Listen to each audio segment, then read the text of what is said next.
This is the Team Objection podcast for November 7th, 2019, episode 413. It's only me and Dave this week, and he has the shirt on that tells you what this episode's going to be about. If you're on the podcast version, you can't see it, but spoiler alert, it's a Suns shirt because at the season preview, we talked about how we were going to have to have a podcast if they did like 7-0 or 0-7 at the start. Well, the Suns did neither, but they are 5-2, and they could very well have been 7-0. So we need to talk about them a little bit. 2 points away from 7-0, so that's close enough, right?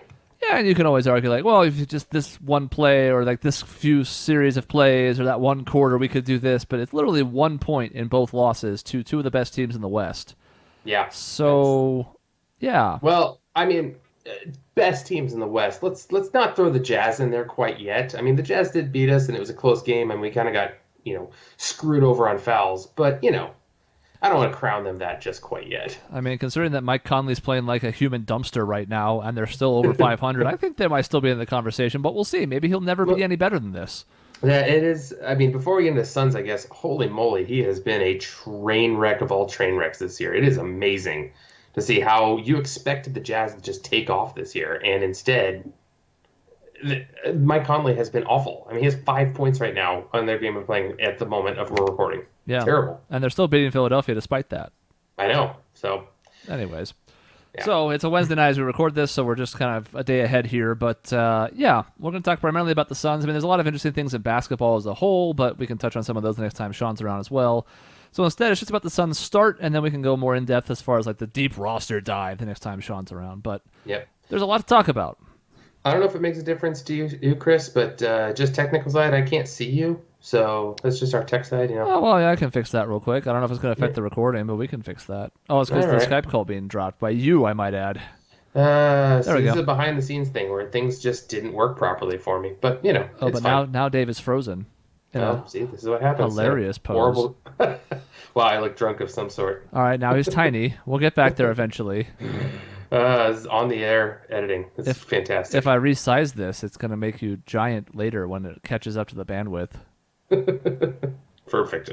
I think it's wonderful. I don't. That's fine. You can keep me in small in the corner. That's fine with me. It doesn't matter. It's fine. Oh, there we go. Now I'm real. Now, I'm a real boy. If you increase in size significantly, then we'll have an issue. But we'll see how it goes. Anyways.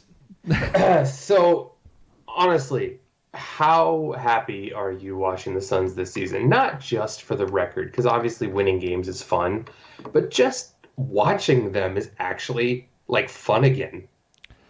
I am torn. I kind of said this in the text thread that we have because I'm enjoying it, no question. It's really refreshing to watch satisfactory basketball, win or lose, just knowing that we have a chance in every game, that we're playing a style of basketball that is visually appealing. Like, all these things are wonderful.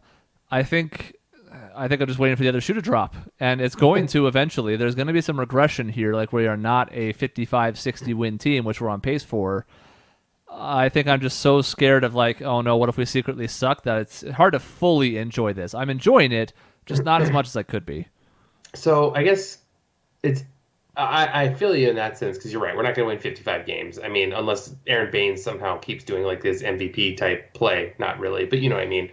I mean, literally, Baines is playing at a borderline all-star level right now with the way it is, the three-point shooting he's got and the solid defense. But I think my expectations was over 30 wins. I think that's a definite possibility right now. And even if we regress back to the mean a little bit, I think our formula for our games is sustainable. We're playing tough defense. We're not jacking up contested shots. I mean, Booker the other night scored 40 points on 19 shots, which is obviously an amazing game, but all season Booker's been more efficient than he has been in seasons past.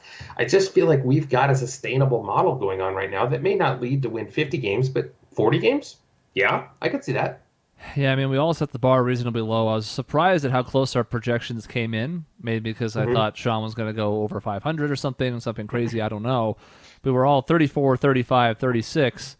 Even if regression happens, it's hard to see the team not making that at this point. That seems like the floor now, as opposed to before where we thought maybe it was right in the middle. And just that is appealing because even if this team finishes, say, 500 and misses the playoffs, that's exactly the step forward we need. I know that would be And disappointing to some people. Some people are now like, well, playoffs are bust. Here we go. And it's like, there's reasons to believe that. I mean, the West is more open than we thought it would be, given some teams falling back. But I still think that's a little optimistic. it feels nice for the sense of a lot of sports writers are writing their mea culpa articles now. I saw one on USA's blog called "For the Win," which basically said we ripped on the Suns for their offseason and we were wrong.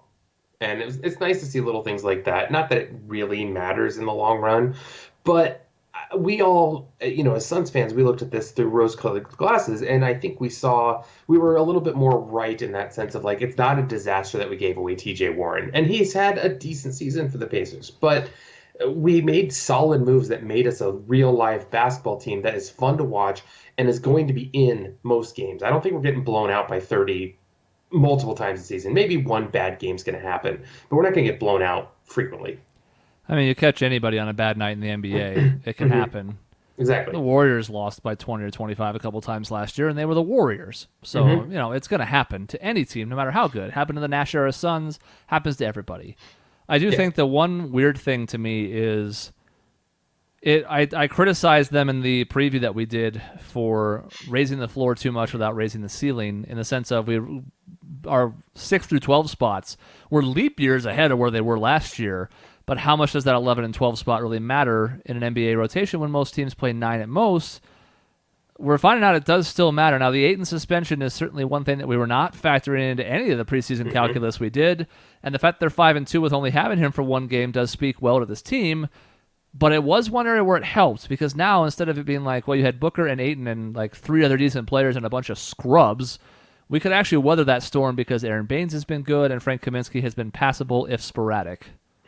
Yeah, I think something that made me maybe kind of believe that this team actually has a shot is the way people have stepped up. Tyler Johnson has had really good stretches coming off the bench, and I think he is perfect in that bench role where he comes in, can get hot, and play minutes depending on how well he's doing. I can't remember exactly which game it was. I want to say it was the Clippers game where Tyler Johnson was playing well, and Booker was slated to come back in, and he said, "Nah, coach, he's got it," and he let Tyler Johnson play for another minute or two. And it was one of those like, this is about the team, and we can have people who fill in roles. In the Philadelphia game on Monday, Frank Kaminsky had a terrible, awful game. And in seasons past, that might have lost the game for us. But we put in Baines, we put in Saric, and we won. I mean, we won because we had the depth to overcome someone having a bad game.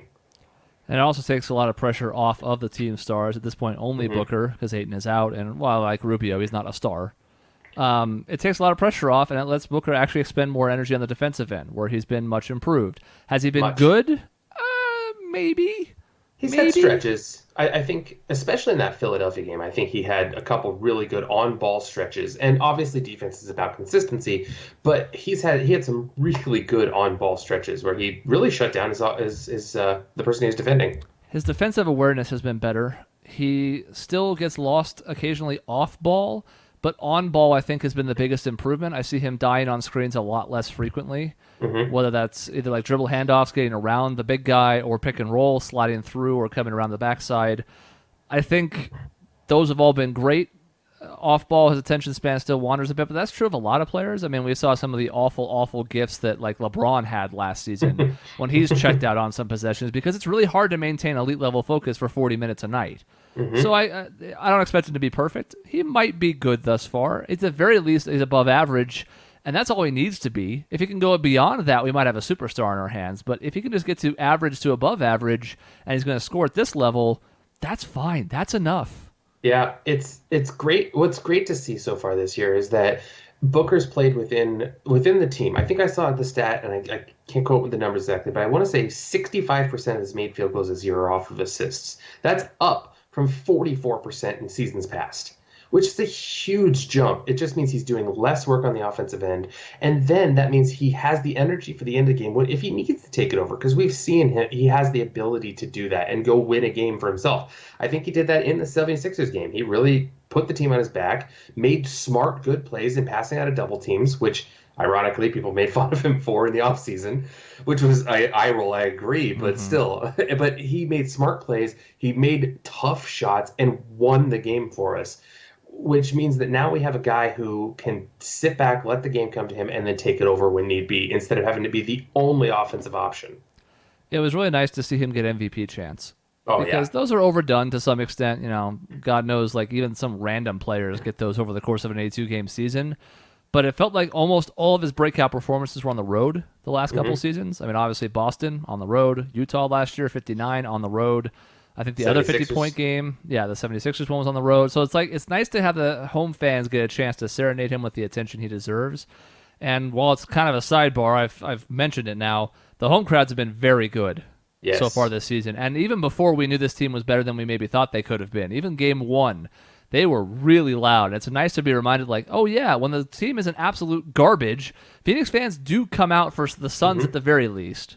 Yep. I was lucky enough I got to go to game one, and it was fun being there to see like it was fun because we were there and like, oh my God, we're winning by a lot, we look good. But there was always that holding back feeling of like, well, we looked really good in game one last year too, and we saw how that went.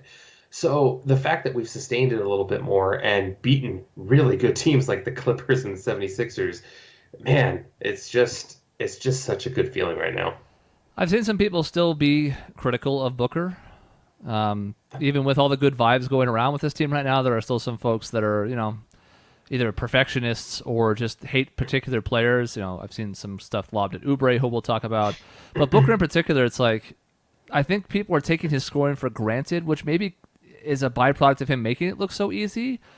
But I'm like, it's not easy. It's not. There are just so few players in this league that can do what he does. Hmm. I built a quiz that I was going to give both of you if Sean was here, but you're going to have to shoulder the blame for this now.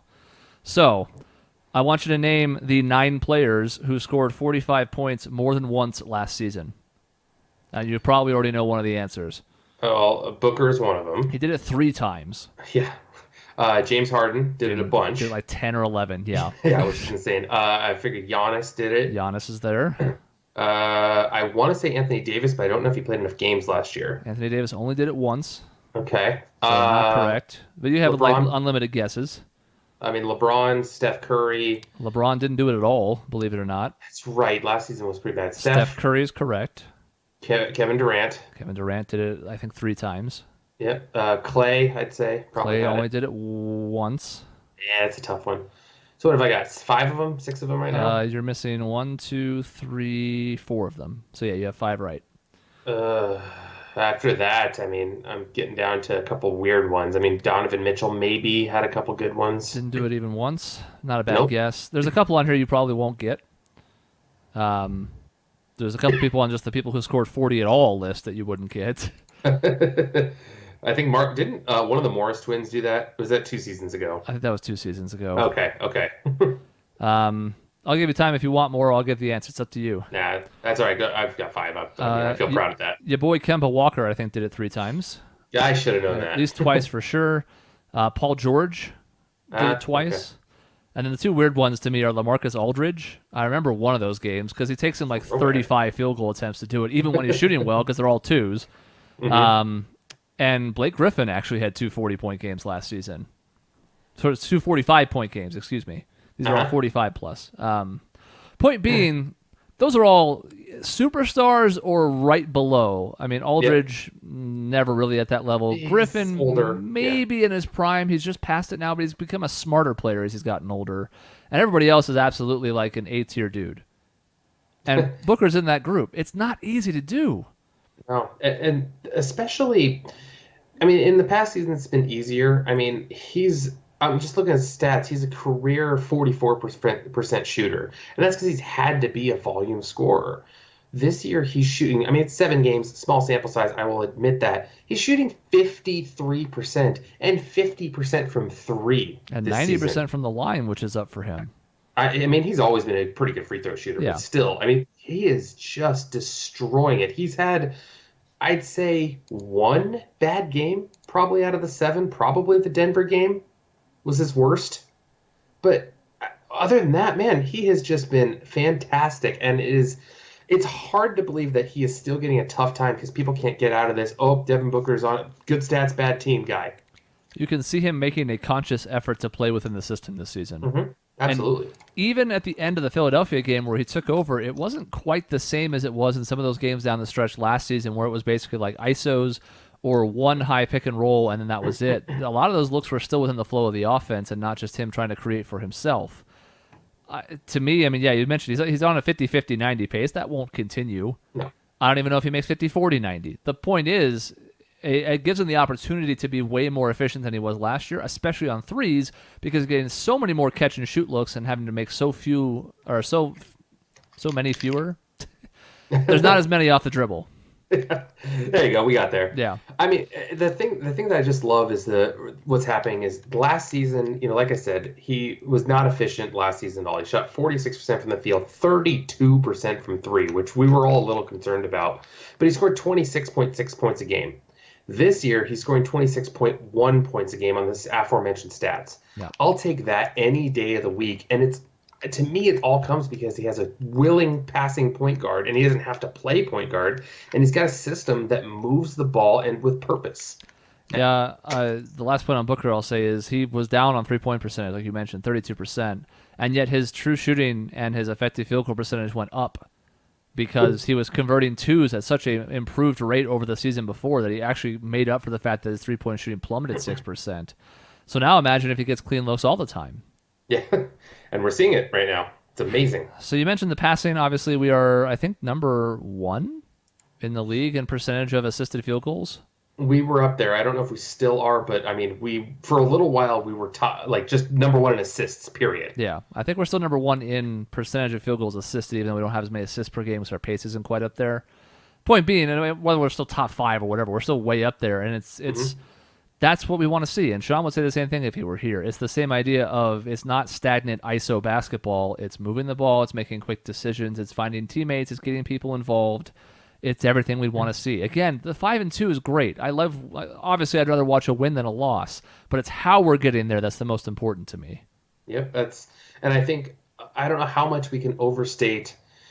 I don't know how much you can weigh percentage-wise. If you had to weigh percentage-wise, which one is it? Is it more Monty Williams in the system, or is it more competent basketball players? I know it's a combination, but where are we at percentage-wise? I honestly don't know.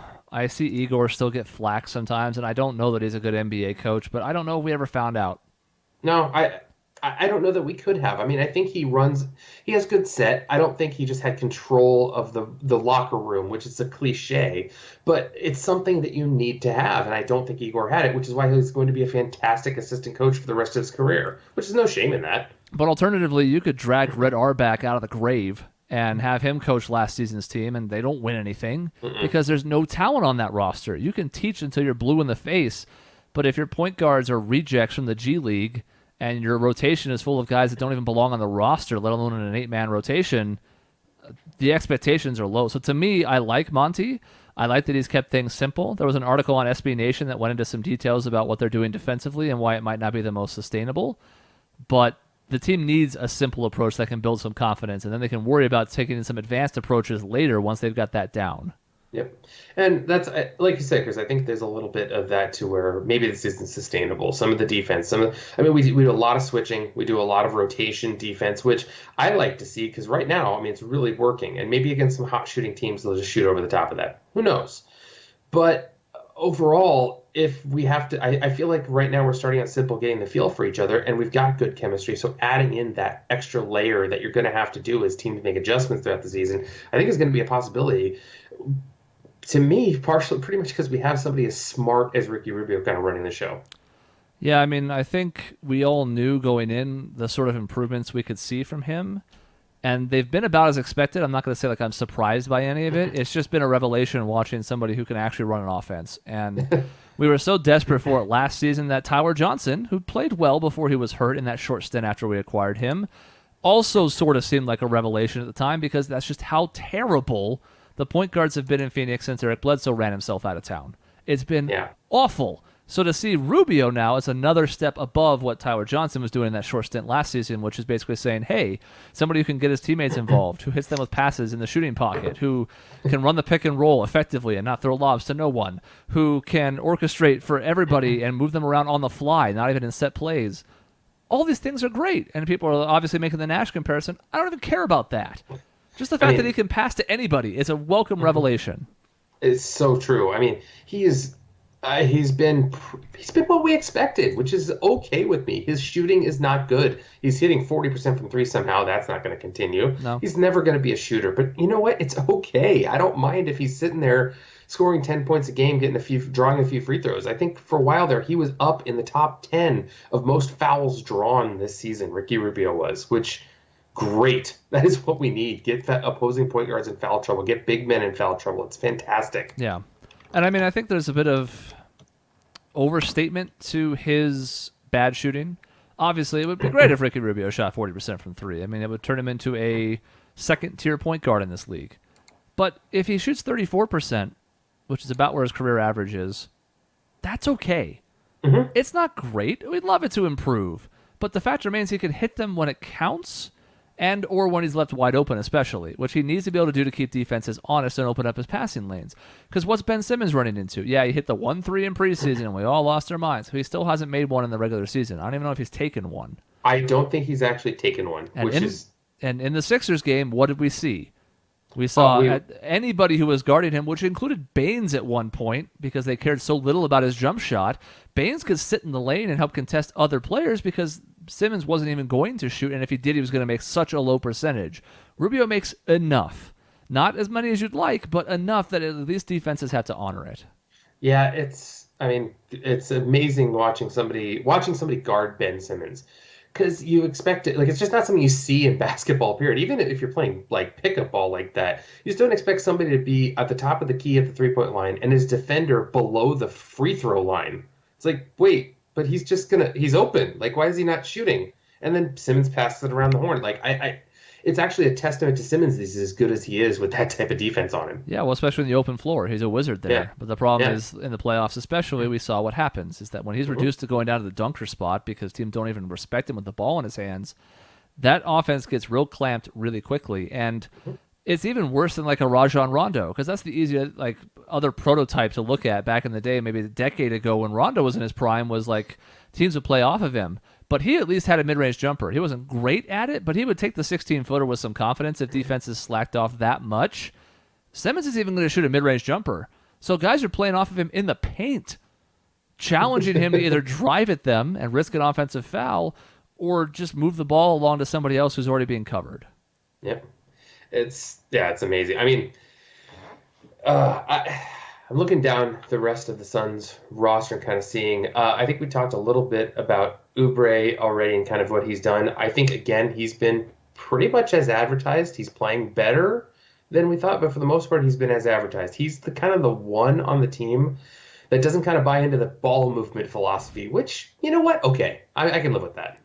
I can live with it until he drives 1-on-4, throws up a horrible shot in traffic, ignores an open teammate. And it's sort of like Josh Jackson 2.0 to me. He's better than that. And it's also less frequent. And I think overall he has been good. I just am a little bit concerned because it's like at a certain point somebody's just got to take him aside and be like, look, dude, we don't need you to be a 6 assist a game guy, but we'd like you to have at least like 2. Something, yeah.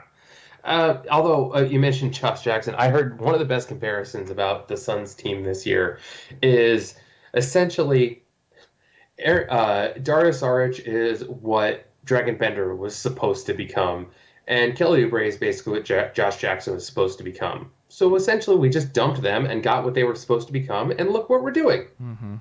It's amazing. So, I mean, Oubre's been a little bit frustrating at times. I credit Monty for yanking him during a couple of pretty bad spats where he had a couple of consecutive turnovers and or frustration fouls or whatever. So at least he's got a somewhat quick hook on it. And again, I don't want to be disparaging. I think he's been decent to good overall. It's one of those spots where it's like, if I can see things going wrong, that's one area where it might. Yeah, and I agree in that sense of he is kind of that gunner who's just going to kind of take what he takes and doesn't necessarily buy into the offense, but his defense has been good. And overall, I think his locker room presence and kind of personality kind of makes up for some of his deficiencies. Yeah. Energy and swagger, too. Like, all of it, like that whole package is tangible, even though they are intangibles. It's still an effect you can see on the court on a nightly basis where he makes a big play. And a lot of times those big plays even make up for bad ones he's made, but all of a Mhm. sudden he'll come back full court and block a shot or make a steal, or he's a willing passer in the open floor. It's only like the Yeah. half court set, it seems like, where he just this tunnel vision. So, I mean, it's fine. If that's the worst of our problems, we're still light years ahead of where we were last season. No kidding. I do remember one play, I think it was in the Clippers game, where Oubre got a steal and drove right at one of the Clippers players, even though the right basketball play was to pass over to Booker. And Oubre threw up a terrible shot, missed, but then grabbed his own rebound and dunked it. I'm like, all right, dude, fine. You Yeah. scored. Like, wrong play, but you scored, whatever. Yeah. So, I mean, the right decision was him starting, especially the way Bridges has started off to the season, which is, I don't want to say He's bad. shot- so far, we've had 7 games. He has shot 14% from 3. I think he's 1 of 7 so far. That would be 14%. So he's hit 1 3 in 7 games. He's taken only 1 3 per game, which is not good from somebody that you expect to be your 3-and-D guy. He looks tentative out there, and I'm not sure why. Almost because he's also trying to stay in the flow of this offense, and I've seen him get decently open looks in the corner and like drive and kick instead of just letting it fly, which has not been a problem for Cam Johnson, which I think is why Johnson is getting about as many minutes as Bridges per game at this point. I'm not writing him off or anything yet, but at this point it does look like Oubre starting over Bridges was, it's probably the right call. Yeah, it's sad that that's the case. I think Bridges really needs to kind of check himself in that sense of like, you're here to do 2 things really: is make threes and play defense, and you're doing one of them because Bridges is doing very well as far as steals. He's averaging almost 2 steals a game, or 1.5. This season he's 1.7 steals a game, which is great. But In what, 20 minutes? yeah, which is great, but. He's got to do more on there, and I feel like it'll come. I feel like he's too smart of a player not to, but we've been again made up by the fact that somebody like Cam Johnson is coming off the bench and playing 12 minutes a game, but hitting a third of his threes that he takes as a rookie. That's enough. Yeah, I mean, for a draft pick that everyone seemed to hate, I'll take it. He's been fine. Who below him is really making a huge splash? Maybe Clark, which was somebody who was mentioned at that position in the draft, but Tyler Hero would be the only one that we could argue. and he's not even starting for them now. He's sort of slipped back a bit, which is going to be inevitable for a rookie. I'm not saying he wasn't maybe a better pick, it's just that it was all like, oh my God, Tyler Hero, and it turns out Kendrick Nunn is actually the unheralded story in Miami, not Hero. Yeah, Kendrick Nunn's really the reason why they're actually 5-2 right now, just like the Suns. Heroes played well. Overall, the Heat have kind of surprised everybody, which, by the way, I thought that 2021 Heat pick was going to be the best thing in the world. They never, because of the location, I don't think they will ever rebuild. Nah, not to the extent of being, they have to win the lottery, basically. Yeah, essentially, because they're not going to be a bottom 10 team, I don't think. And obviously with Jimmy Butler there now, it's hard to imagine them ever being, again, bottom 10. I don't know if they're a playoff team. I think they are. I think they might even be like a 4 seed. But regardless, it's not going to be a huge pick we get from them next season. Yeah, exactly. Or whoever has the pick now, because it's been traded. Yeah, but it been passed around. It would take some like catastrophic thing happening there. Because even Goran Dragic has been really good as a 6th man off the bench. He's my leading candidate for 6th man of the year in 7 games. Again, small sample size. Very, very small, which is why we're not being too excited. That's why we're tempering our expectations, because it's a great 5-2 start, and it's against a pretty tough schedule. I would guess one of the tougher schedules so far in the league. But there's another shoe dropping here at some point. Well, that's kind of the thing, I guess, looking forward is what we need to figure out is, upcoming. We have the Heat coming up, and we have the Lakers coming up. There are 2 big games coming up in this next week. I feel like it's going to convert a lot of people if by some miracle we win both of those. I fully don't expect us to win both of those. I don't know that right now we're ready for that type of thing. But the fact that we're even in the conversation and we're keeping pace and we're high up in the West has me have a lot of hope for going forward, even if we're not quite ready to win those big ones yet. Yeah, I think we beat Miami. Yeah. I don't know how we beat the Lakers. Specifically because I don't know who's guarding Anthony Davis. Mm-hmm, exactly. It would have been a really nice assignment for DeAndre Ayton. Mm-hmm. And I think Baines will be up to the task in some degree, but I don't know how he stays with him on the perimeter. it was nice seeing in the Denver game. It was nice seeing since I think Baines fouled out and Saric was guarding Jokic in the overtime and somehow holding his own, Did which I okay. thought was amazing. And he would do okay against Davis, too. He's not a bad defender, Mm-mm. but I'm not He didn't have the exactly through. size. Yeah. And if one of those guys is guarding Davis, who's guarding LeBron? Like, is Oubre going to guard LeBron? Bridges, I'm sure, will get some turns on him. But I don't know who's guarding him exactly either. I'm not worried about the rest of the starting five. They're like, okay, Danny Green, chase him around screens. Great, cool. Like JaVale McGee, we know what he does. He rolls and lobs, and that's about it. Like, that's fine. But the two key personnel, I'm not sure who guards either. Yeah. So, I mean, I don't know. This team has surprised us a lot still, and I think can continue to. So, I don't know. I'm excited, which I'm tempering that excitement. I know this isn't sustainable, but man, it feels good. That's like my main thing I can take from this is it feels so good. Yeah, I mean, we won 3 straight games once last season, and we did a Suns cast after it, and it's not necessarily fair to say we were wrong to be that excited because injuries started taking apart whatever that team was last season before we had a chance to see if they were really like decent or a fluke. But now we're on a 3-game winning streak again, except it feels very different. It's funny because we had a 3-game win streak last year as well.